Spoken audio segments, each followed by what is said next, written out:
𝗖𝗵𝗿𝗀𝗀𝗀𝗀, Associate Trial Lawyer,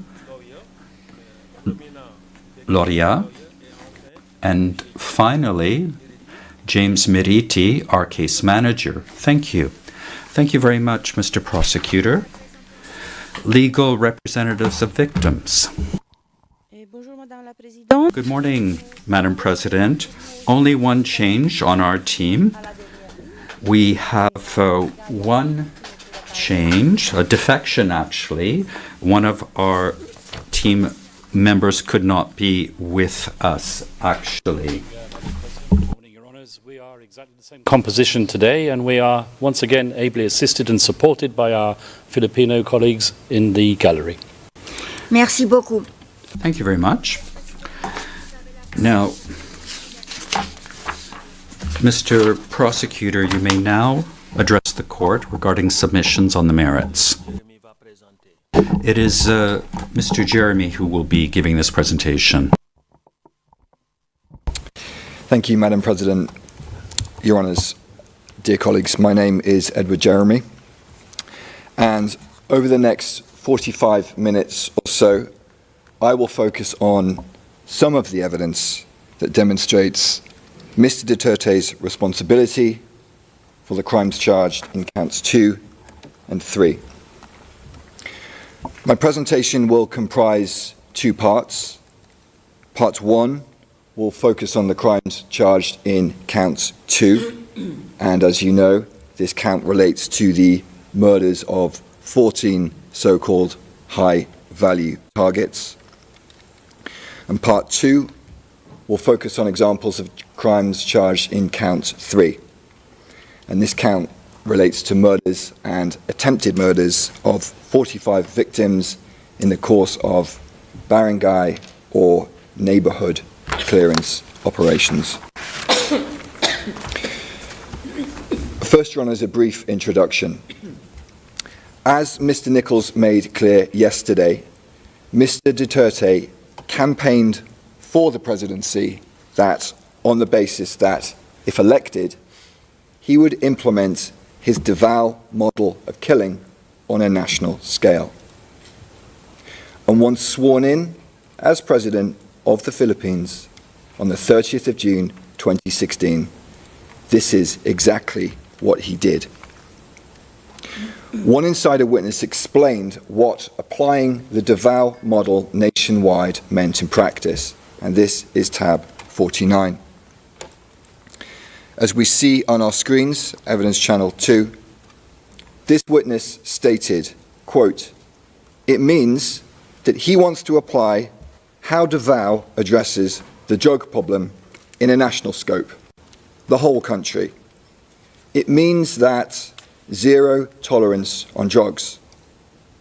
And what I understood is that we have to eliminate, neutralize drug pushers just as in 𝗲𝗏." And as we've heard, this 𝗲𝗏 model also included the payments of rewards for such killings. And as President, Mr. Duterte expanded and replicated this 𝗲𝗏 model across the Philippines, working together with many of the same people, his co-perpetrators, following the same plan, and using the same methods. On becoming president, Mr. Duterte appointed his co-perpetrators from 𝗲𝗏, a number of whom Mr. Nichols introduced yesterday, to senior positions in the police and the government. And in these high-level positions, Mr. Duterte and his co-perpetrators had authority over thousands of state personnel, including those that formed the national network that the co-perpetrators used to carry out the charged crimes, as Ms. Croft will shortly describe in more detail. And, Your Honours, central to this plan to carry out the charged crimes was the formal national anti-illegal drugs campaign in the Philippines. And this campaign was launched through a document titled Command Memorandum Circular number 16, 2016. This was issued by newly appointed PNP Chief Ronald De La Rosa on the 1st of July 2016, the first full day of Mr. Duterte's presidency. On our screens, we see the first and last page of this document, and this is tab 112 of our binder. We see that the subject is, quote, PNP Anti-Illegal Drugs Campaign Plan, Project 𝗲𝗏. And we see it is dated the 1st of July 2016. On the first page, there are a series of supporting references for this memorandum, and the first foundational reference is the, quote, pronouncement of President Rodrigo R. Duterte to get rid of illegal drugs during the first 6 months of his term.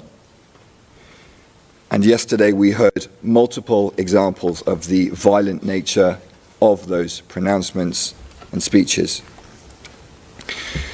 If we focus on the last page of this document, page 18, we see that the distribution list comprised the highest levels of law enforcement in the Philippines.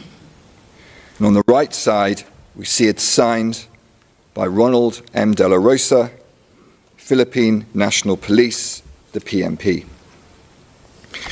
And Your Honours, we'll look now at some parts of this document which essentially sets out general guidelines for the implementation of this project 𝗲𝗏.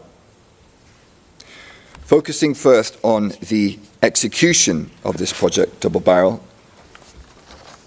we see on in paragraph 5, now on our screens, as follows.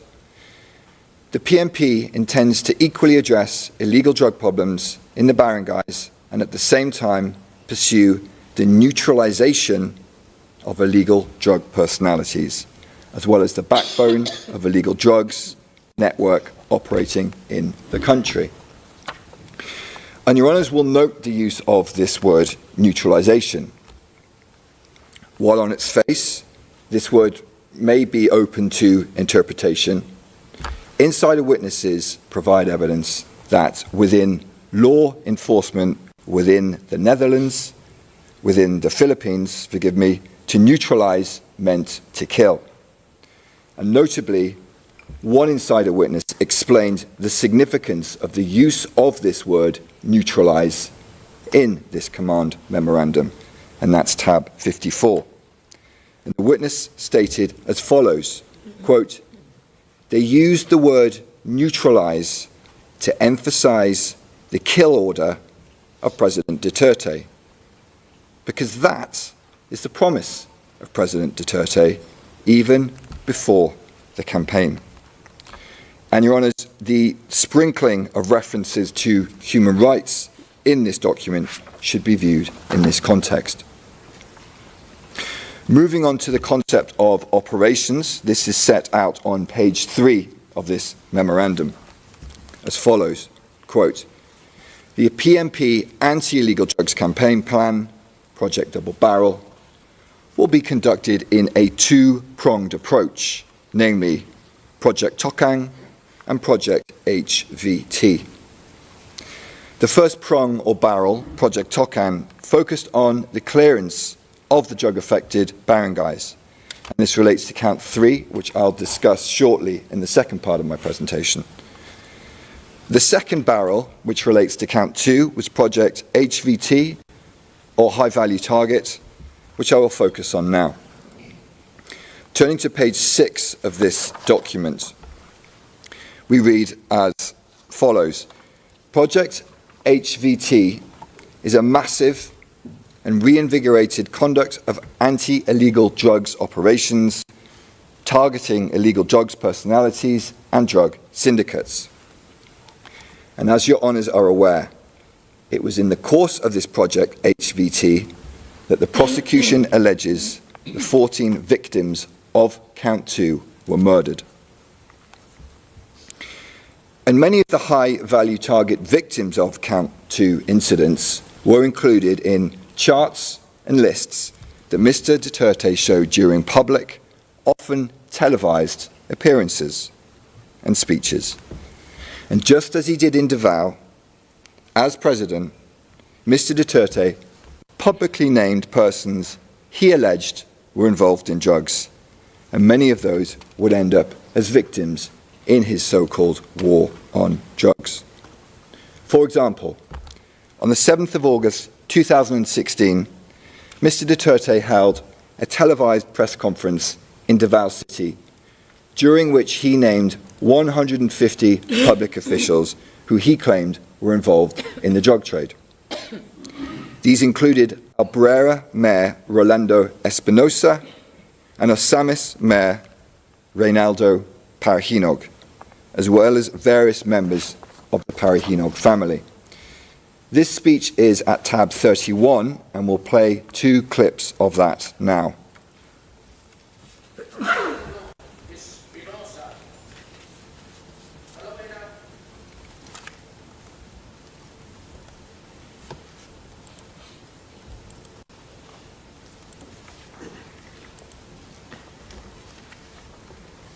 Reynaldo Parahinog, alias Andong, the mayor of Osamis City.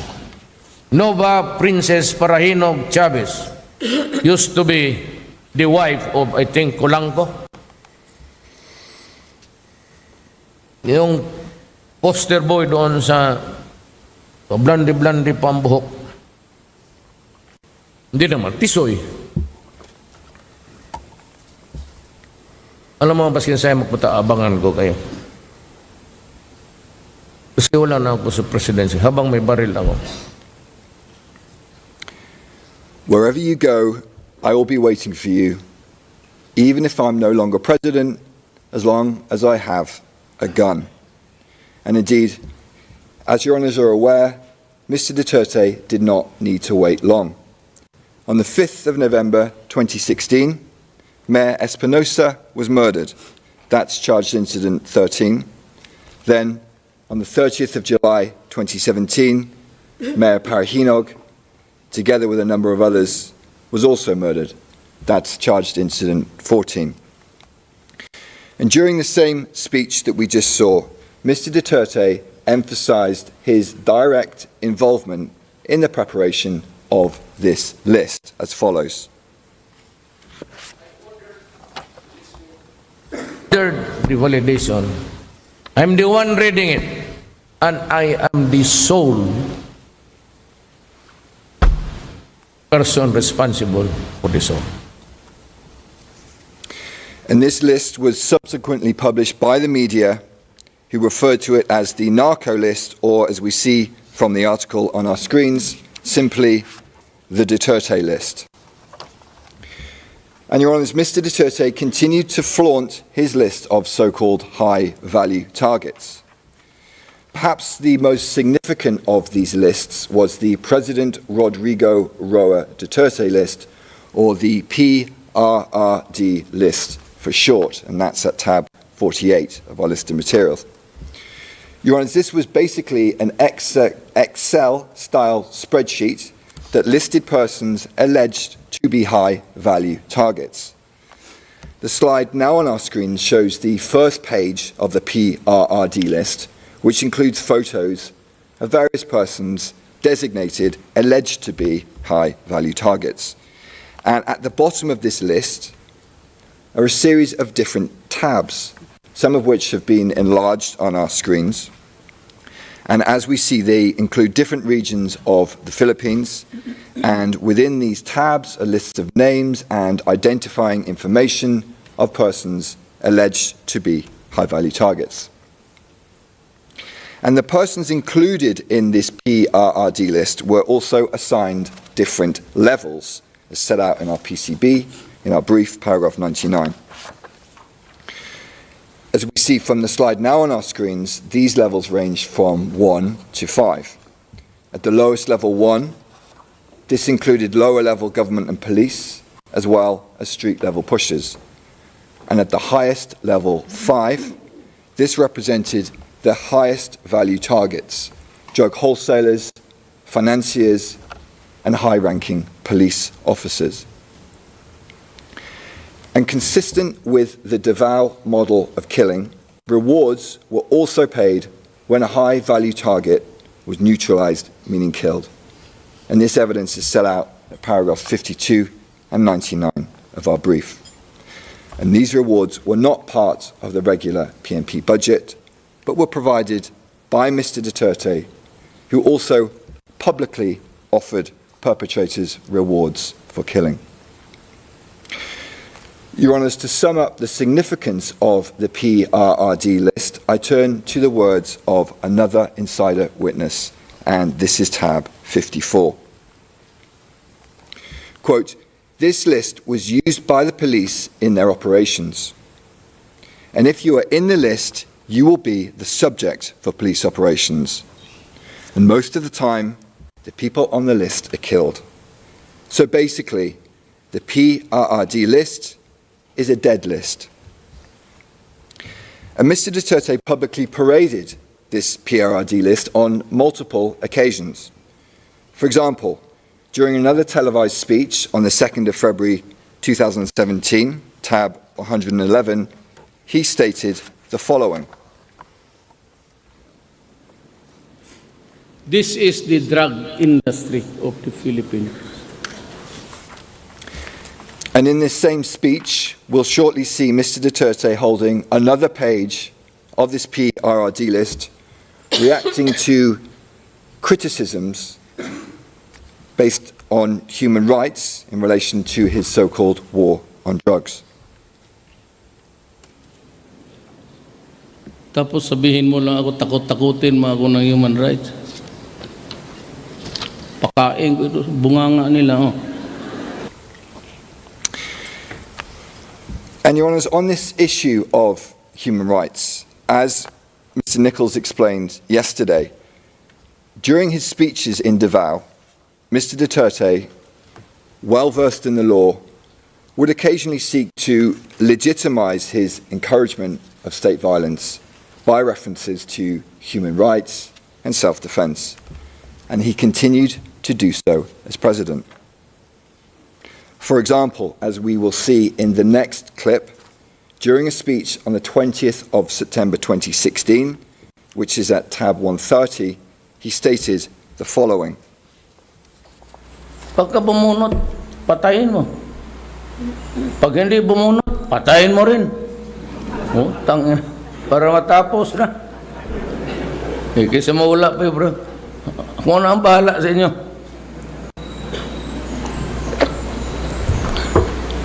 Itaga ninyo ito sa puso ninyo. For as long as I am the president, nobody but nobody, no military man or policeman will go to prison because they perform their duties well. Ako ang mapakulong sila. Sabihin mo lang, utos ni Mayor yun. So that was Mr. Duterte's message to the military and to the police. Kill, whether or not your target pulls a gun, and I will protect you. And Your Honours, as we will now hear, during the same speech, in case there was any doubt, Mr. Duterte made it very clear that this promise of protection related not only to lawful killings. For as long as there is that power to pardon sa Konstitusyon, yan ang weapon ko against crime. Magmasakir kayo na 100, di ba? 100 rin kayo, edi pardon lahat eh. Restored to full political and civil rights, plus a promotion to both. And Your Honours, as was so often the case, Mr. Duterte's message was repeated and amplified in the media, as we see in the next slide, which is tab 88, which reads as follows, quote, Duterte to troops, massacre criminals, I'll promote you. With the byline, in the same speech, Duterte tells soldiers he will never order them to do anything illegal. And this was the pattern, Your Honours. Out of one side of his mouth, quietly, occasionally, he would speak about self-defense. This was Mr. Duterte, the lawyer, keenly aware of his own legal jeopardy, especially once he was no longer president. And out of the other side of his mouth, loudly, frequently, he would say, kill, and I will protect you, I will pardon you, and I will promote you. And this was Mr. Duterte, the strong man president who orders the murders of drug lords and alleged criminals. And as the charged incidents demonstrate, Mr. Duterte's co-perpetrators, as well as the police on the streets, understood his message to kill loud and clear. As an example, Your Honours, I'll focus briefly now on incident number 13.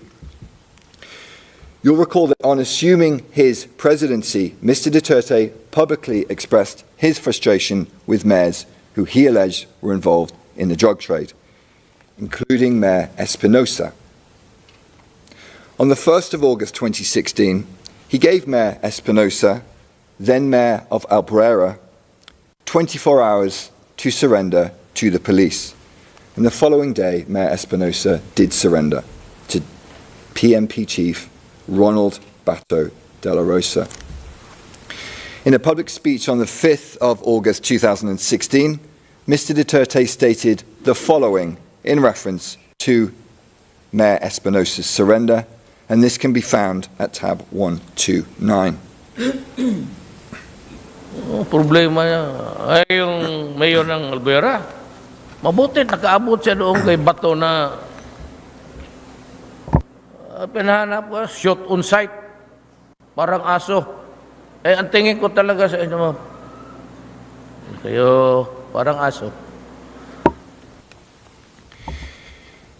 And on around the 5th of November 2016, A few months after Mr. Duterte had him tracked down like a dog, Rolando Espinosa was murdered while in detention in Leyte Provincial Jail, together with another man, Raul Yap.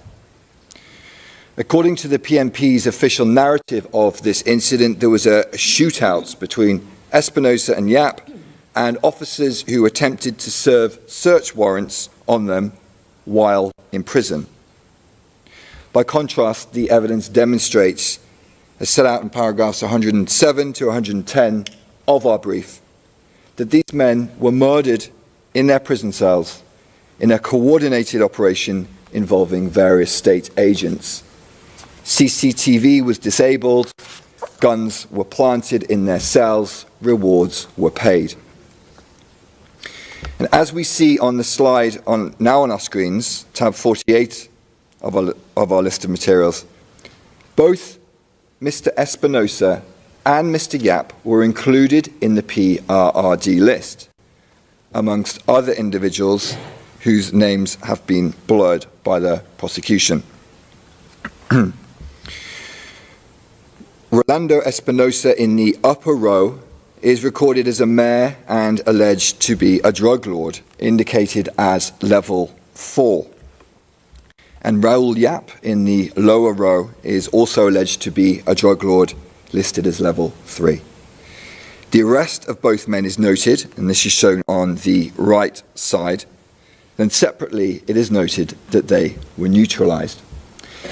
And in a further indication that to neutralize meant to kill, as we see here, it is only on the date of their death, the 5th of November 2016, that they were noted as neutralized. Additionally, in the tab of the PRRD spreadsheet labeled high-value targets, now visible on our screens, there is a photo of Mayor Espinosa. He's the person in the yellow T-shirt in the second row on the far right side. As you can see from the enlarged photo, he's been crossed out in red, which, as a witness confirmed, indicates that he had been killed. And if your honours look closely at this list, you'll see it appears to be the same list that Mr. Duterte held during a speech on the 2nd of February 2017. And for reference, these are tabs 48 and 111. And your honours, following these murders, Mr. Duterte continued his public threats.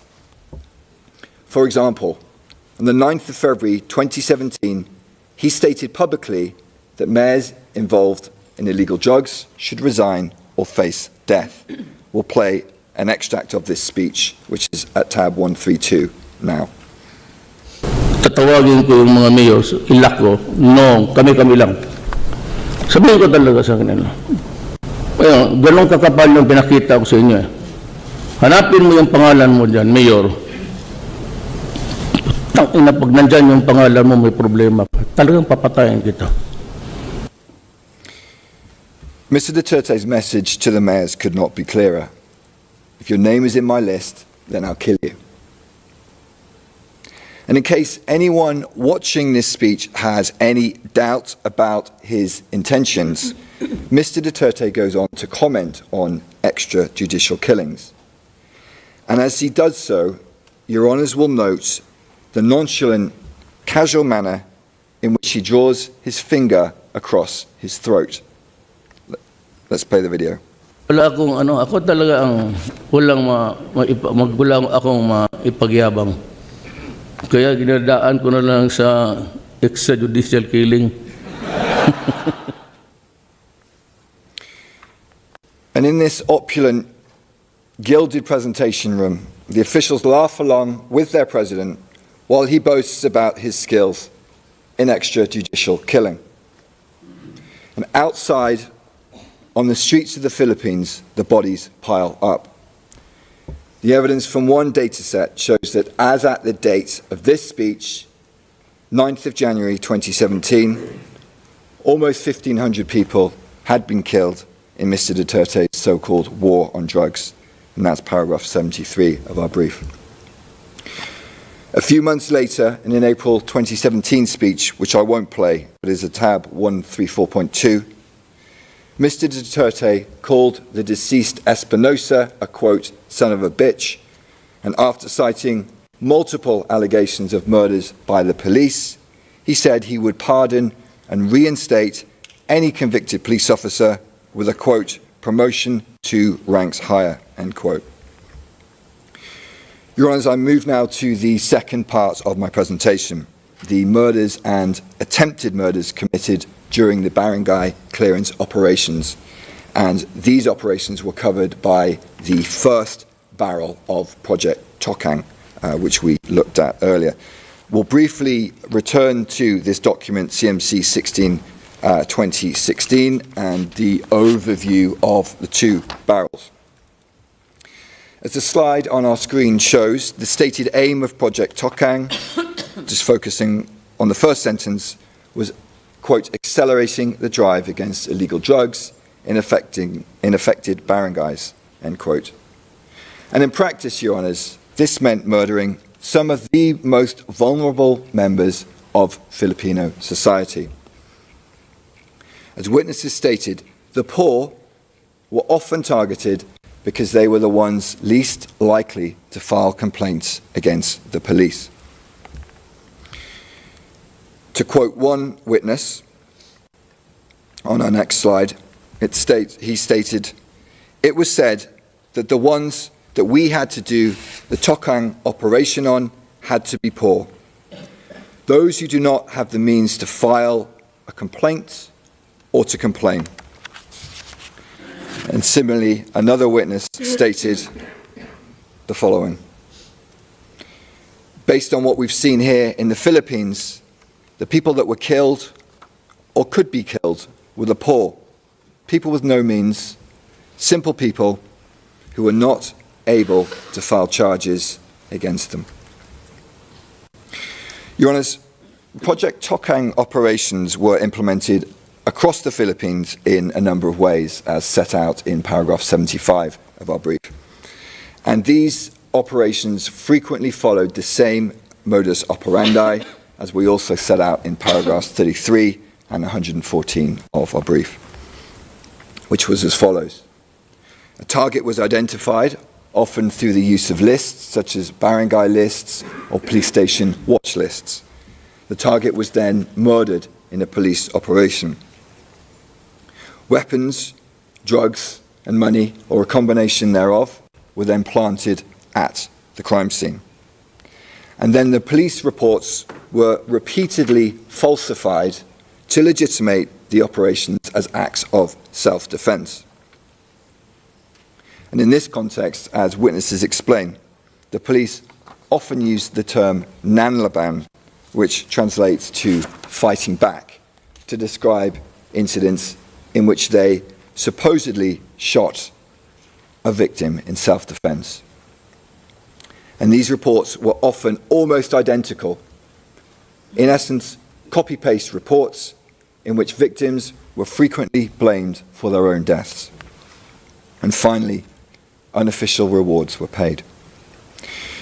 Your Honours, I'll briefly focus on a few of the Count 3 incidents to illustrate this pattern.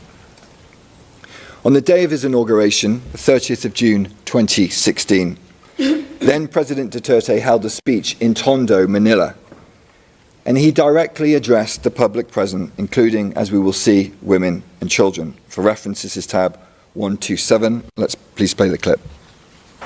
Ako po'y galit.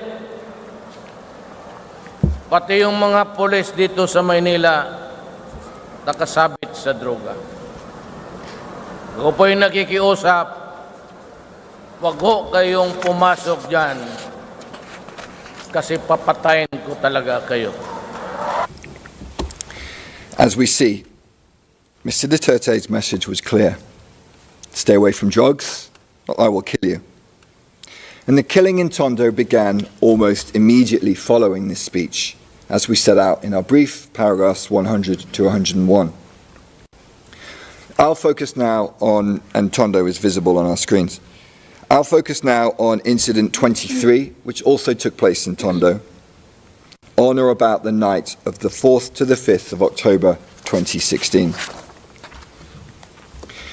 As your honours are aware, the alleged victim of this incident 23 was 𝗵𝗵𝗿𝗂𝘂𝗏. And we'll shortly see a video which shows Mr. 𝗏𝗏 just before midnight in a vest, in handcuffs, forced onto a motorbike between two police officers and driven away. And this is tab 76, and we'll play the video now.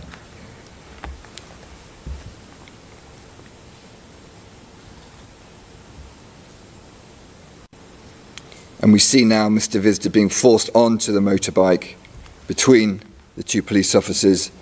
And as he's been driven away, we see women and children chasing after him, no doubt terrified about what would happen next. And around 20 minutes later, your honours, Mr. 𝗏𝗏 was dead, shot multiple times in the head by police officers. A witness described the scene, and your honours, the next slide will be a graphic image. And for reference, this is tab 77. The witness stated, quote, "The victim was lying on the street in handcuffs and was dead. He'd been shot in the head 7 or 8 times," end quote. The official account of this incident was recorded in a police report known as a spot report, dated the 5th of October 2016. This is tab 65. And this report, an extract of which is on the screen, stated that Mr. 𝗏𝗏 was killed by the police in self-defense after he snatched the firearm of a police officer while he was on a motorbike, while wearing handcuffs, and he shot at the police but missed. Your Honours, as demonstrated by the evidence in paragraph 126 of our brief, this narrative is false. 𝗵𝗵𝗿𝗂𝘏𝗏 did not fight back. He was murdered. Your Honours, Project 𝗂𝘂𝘁 was also carried out through one-time, big-time, or OTBT operations, and these were large-scale, high-intensity police operations that often resulted in multiple murders.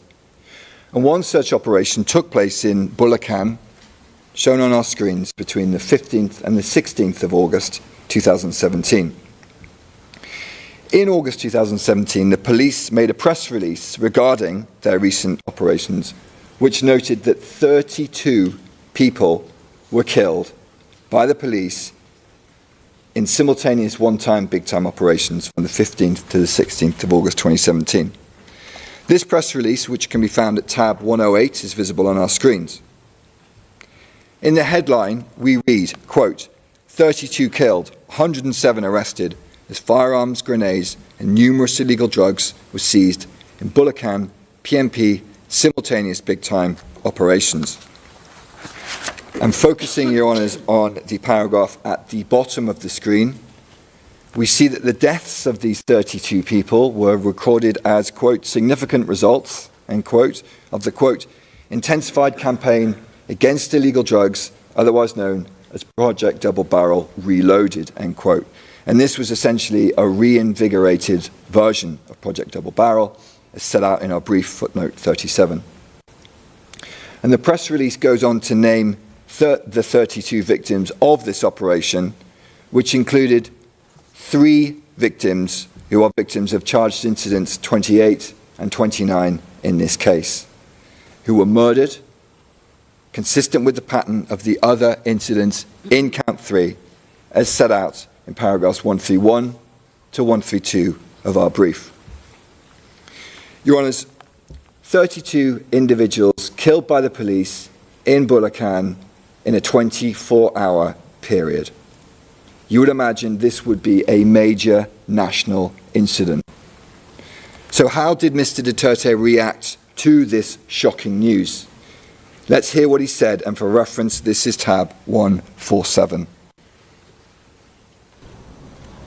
Yung namatay daw kanina sa Bulacan 32, in a massive raid. Ganda yun. Makapatay lang tayo ng mga another 32 every day, then maybe we could reduce the what ails this country. So that was the President's message in response to the death of 32 Filipinos in a single day. He essentially said to the police, well done, keep going, let's kill another 32 every day. And, Your Honours, in this context, as you would expect, the killings went on and on. This phase of one-time, big-time operations continued until around the 18th of August 2017, resulting in many more deaths. As one witness stated, quote, "It was hunting season, a killing spree," end quote. And that's at tab 77. And on the evening of the 16th of August, in the midst of this killing spree, perhaps at the same time as Mr. Duterte's speech in Bulacan, a 17-year-old child named 𝗂𝘂𝘁𝗂𝗿𝗀𝗀𝗀 was murdered in Caloocan, the location of which is marked on our screens. And this is charged incident 30. As usual, the police claimed that 𝗂𝘂𝘁𝗂𝗀𝗀𝗀𝗀 shot at them and they were forced to shoot him dead in self-defense. Another victim blamed for his death. As set out in our brief, paragraph 133, this account is contradicted by CCTV footage showing police dragging the child across the ground, and other evidence shows that after pleading for his life, he was shot twice in the head. And the next slide is a graphic image, Your Honours, and that's tab 151.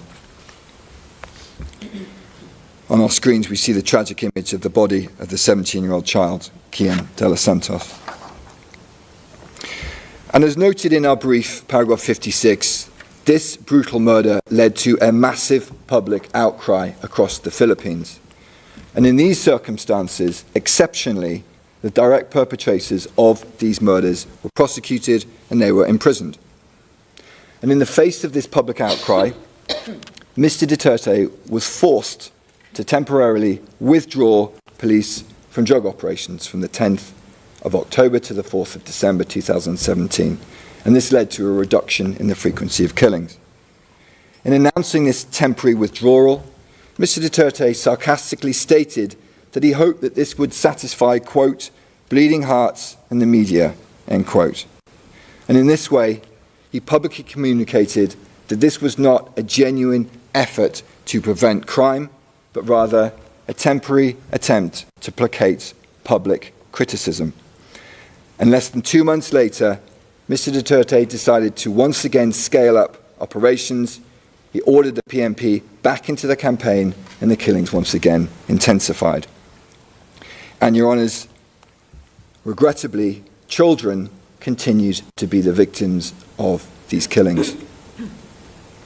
Your Honours will recall that at the very start of his presidency, Mr. Duterte gave a speech in Tondo, and we saw a part of it earlier. This is tab 127 on our list of materials, and we'll watch another portion of that speech now. Yung mga adik ho dyan, kayo na lang ho ang pumatay. Kung anak niya, ikaw ang pumatay. Kung anak niyang adik, kayo ang pumatay para hindi masyado masakit.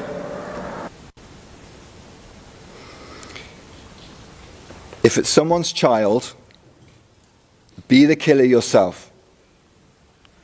If someone's child is the addict, then you be the one to kill. Your Honours, it's worth pausing here, taking a step back and reflecting on what we are seeing and what we are hearing. This is the President of the Philippines, the Commander-in-Chief, the most powerful man in the Philippines. He's pointing directly at the crowd, and he is telling them to kill someone else's child. Kill them, not because they are an alleged drug lord, not even an alleged criminal, but simply because they may have an addiction to drugs. And this is an example, perhaps, of what the defense described yesterday as Mr. Duterte speaking, quote, openly from the heart, sincerely, and truthfully, end quote. And that's transcript 4, page 37, lines 15 to 16. And during an earlier part of the same speech, Mr. Duterte also boasted that during his presidency, funeral homes would make a lot of money. Let's play that clip. Sabihin ko sa inyo, itong mga panahon nitong mga araw na dadating, kung may punerarya ho kayo, kikita kayo ng husto.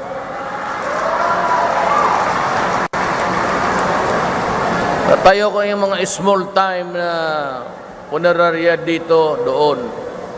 At sigurado hindi kayo malugi. At pag humihina na ang negosyo ninyo, sabihin ko lang sa mga pulis, bilis-bilisan ninyo ng konti para kumita yung tao sa negosyo nila. Ay, sinasabi ko na sa inyo, hindi ako nagbibiro. So again, here's the president assuring funeral homes that if their business declines, he will, quote, tell the police, hurry up a little so people can make money from their business, end quote. And he stressed very clearly he was, quote, not joking.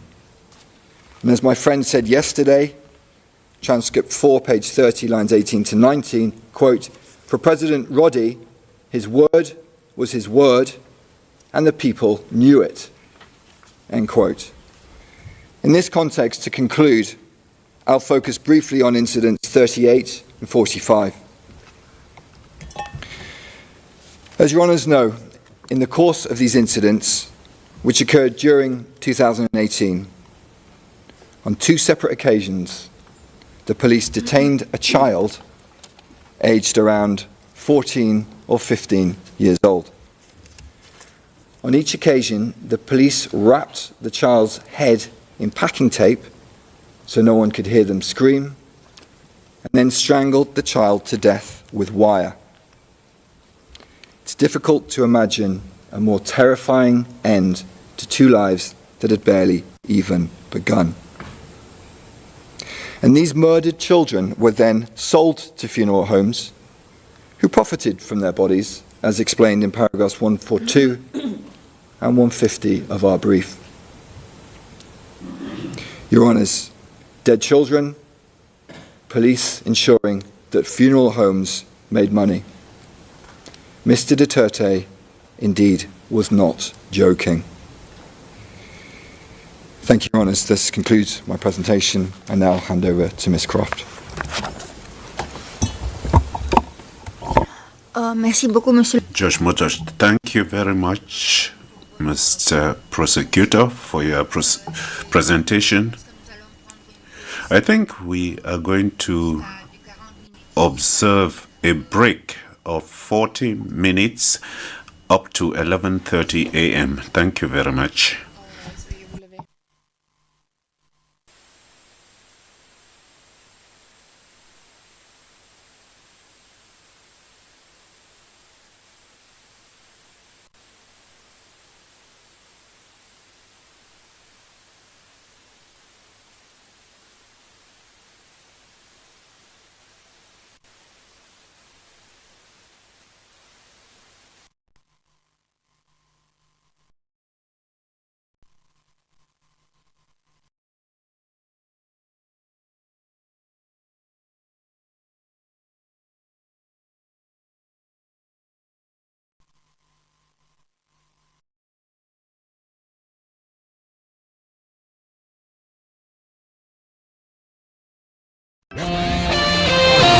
The views and comments of the hosts and guests are not necessarily those of the station.